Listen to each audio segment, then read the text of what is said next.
Tu peux clapper. Merde. Voilà, merveilleux. Let's go. Du coup, bah, tu m'as demandé de choisir un album dans ta collecte et tu voulais en parler. On a dit tout à l'heure, moi je suis un gars de l'image et va savoir pourquoi j'ai pris ce truc qui m'avait l'air coloré. Et, j'ai vu dans tes yeux qu'il fallait que je prenne celui-là. Oui. Donc il faut que tu me dises pourquoi maintenant. Oui, bah oui, bien sûr. Il a choisi celui-ci. Forcément, les gens qui me connaissent un peu savent que cet album-là a énormément d'importance pour moi, que je l'aime énormément. D'ailleurs, je me suis fait tatouer. Mais c'est ici. quoi? C'est Radiohead. C'est Radiohead et c'est l'album In Rainbows. Donc Radiohead, c'est un groupe britannique qui a commencé dans les années 80, je crois, en 85. Et là, on est sur leur 7ème album. 7ème, ok. Ouais, déjà leur 7ème album. C'est prolifique. Qui est sorti. Alors, ça, c'est un truc un peu marrant, c'est que sur toutes mes pochettes, donc déjà, je protège très bien mes vinyles. Et sur toutes mes pochettes, je mets des petites étiquettes. C'est mon petit DR d'autiste, ça. Où en gros, je note le groupe, l'album, la date de sortie. Donc celui-ci il est sorti le 10 octobre 2007. J'allais dire, t'as slivé tes albums comme des cartes Magic, mais... C'est un sujet où il ne faut pas y aller. Je sais, je t'embête avec ça. Mais oui, voilà du coup... Et donc t'es très fier. Et donc je suis très fière, je suis très fière de l'avoir celui-ci, genre vraiment. Et ouais, 2007, In Rainbows, c'est vraiment un de mes albums préférés de Radiohead. C'est pas un groupe que j'écoute autant que je pourrais écouter Gorillaz par exemple, tu connais. Moi je connais Gorillaz, moi tu crois? Oui, toi tu connais Gorillaz. C'est pas, du coup, ouais, c'est pas un groupe que j'écoute autant que Gorillaz.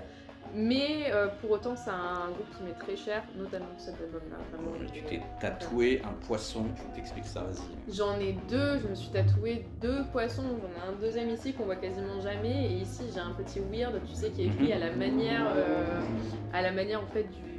Ouah, Naruto. Hein. Ouais, est-ce que tu peux me réexpliquer où était tatoué Du coup, oui, je suis tatouée. Alors, j'ai 2 poissons. J'en ai un ici et un ici qu'on voit pas forcément. Et juste ici, là, j'ai écrit Weird, du coup, en rapport avec un morceau de l'album qui s'appelle Weird Fishes, les poissons, Weird. Et en plus de ça, je l'ai écrit un petit peu en mode comme sur l'album, tu sais, ils mettent des slash. On appelle ça des slash. Des slash, ils mettent des slash. Et ben moi j'ai mis un slash, voilà.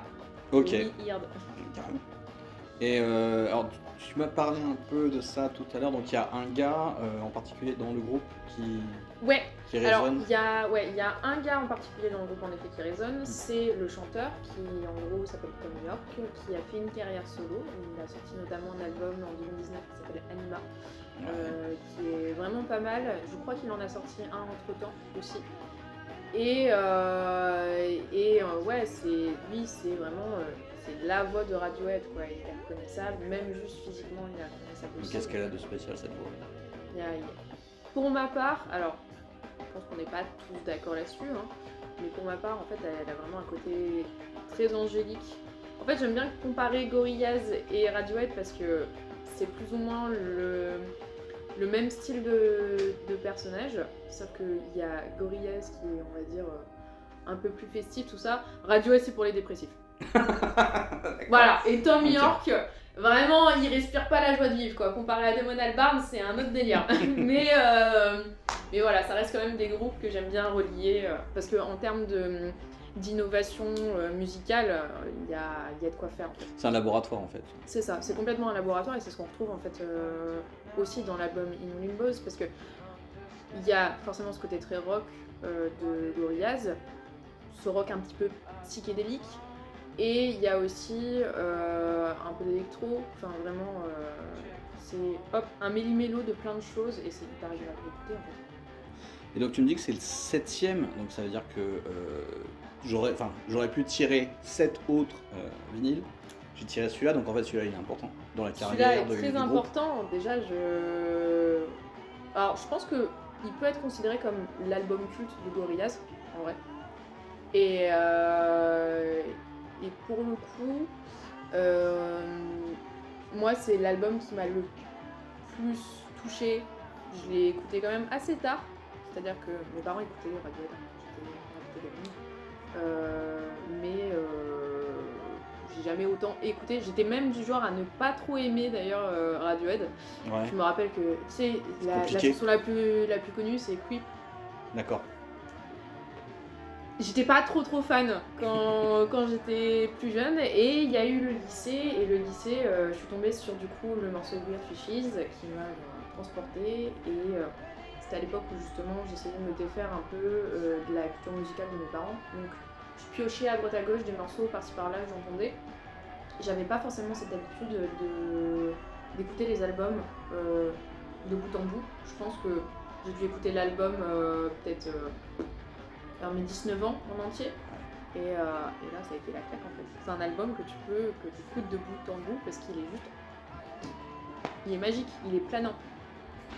Les chats se battent. Les chats se battent, désolé. Tu dis que c'est planant, mais ça calme pas les chats. Non, ça calme pas du tout les chats. Mais ils sont rarement calmes en vrai. Et là-dedans, donc en fait, c'est dans cet album qu'il y a Weird Fishes. Ouais, c'est dans cet album-là. Qui est pour toi le morceau marquant de l'album. Pour moi, qui est vraiment mon morceau préféré. Après, pour le coup, je pense que le morceau le plus connu de l'album, ça doit être Nude, qui est vraiment un très beau morceau, où justement là, on est sur un peu des cordes et tout. Enfin, vraiment, c'est très agréable à écouter. Il est très doux. Et je pense malgré tout, parce que Weird Fishes est quand même assez connu aussi, je pense qu'un des morceaux aussi qui vaut le coup d'être écouté, c'est Reckoner. Ouais. Je crois que c'est comme ça que ça se prononce. Vas-y, raconte. Reckoner. Reckoner.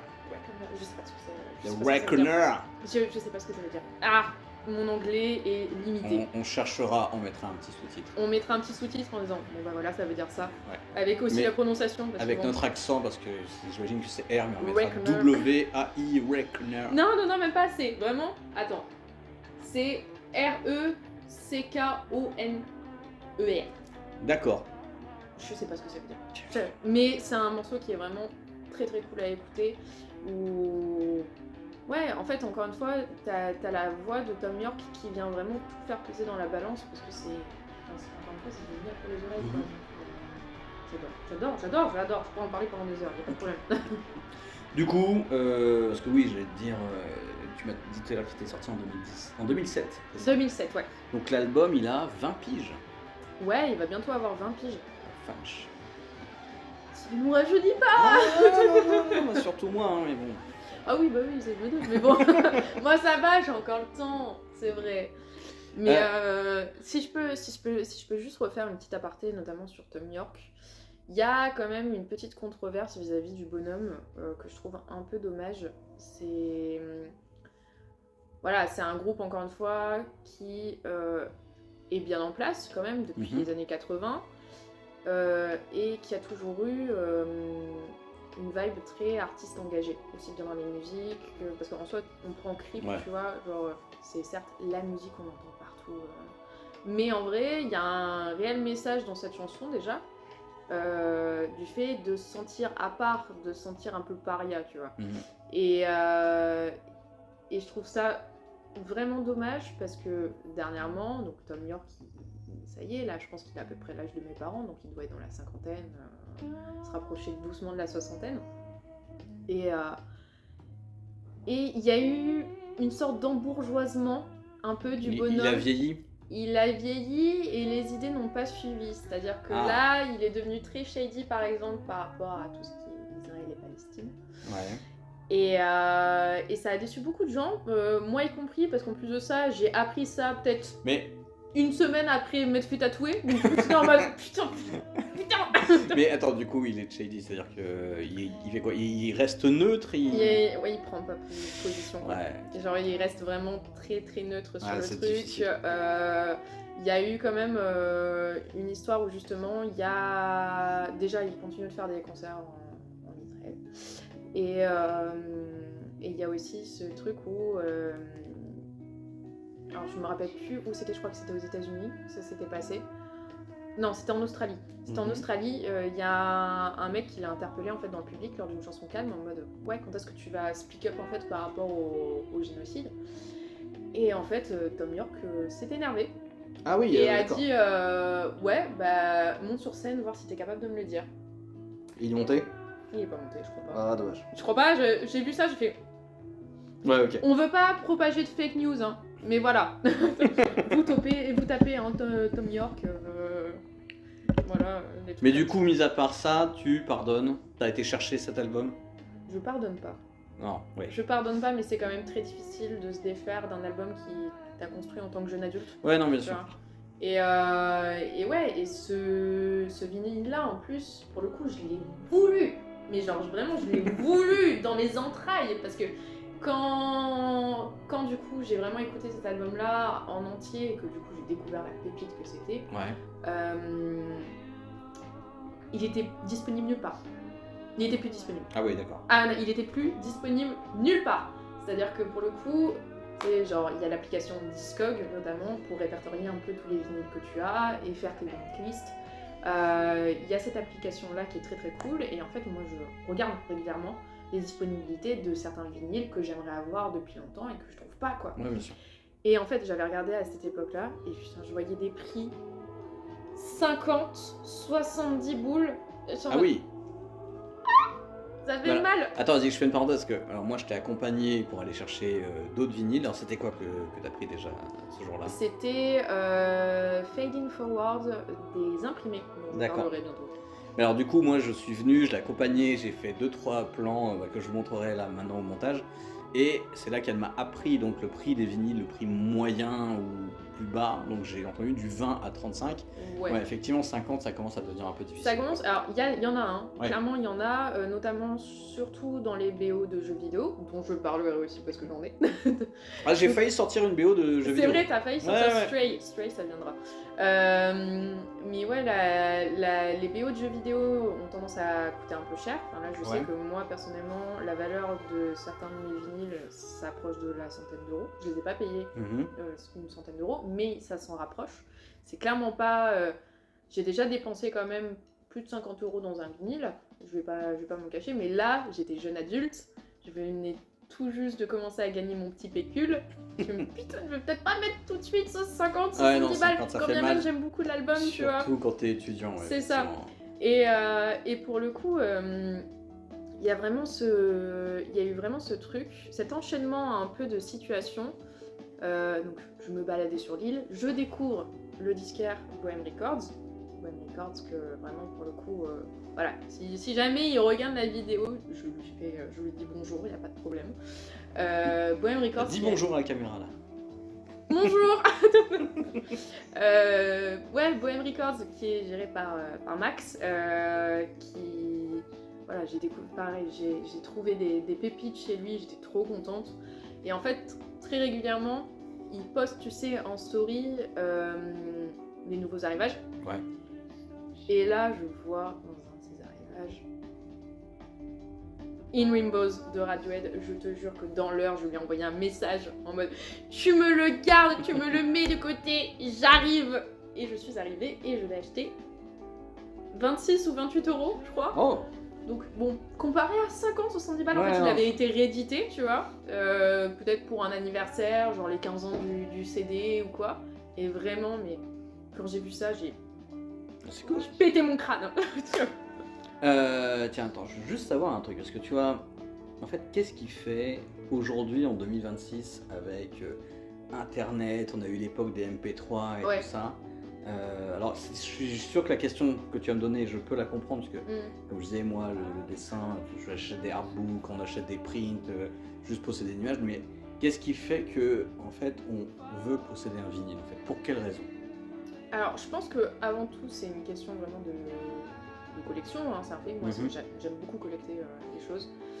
Dans les vinyles, il y a quelque chose de très beau en fait dans l'objet. Alors déjà, ne serait-ce que dans l'écoute, il y a un grain particulier avec le vinyle. Mais ça, j'ai envie de te dire, tous les bobos seront là en mode ouais, non mais tu comprends, le vinyle c'est beaucoup mieux. Il y a un grain. Et toi, tu qu'on dis que c'est retrouve beaucoup pas. mieux le vinyle?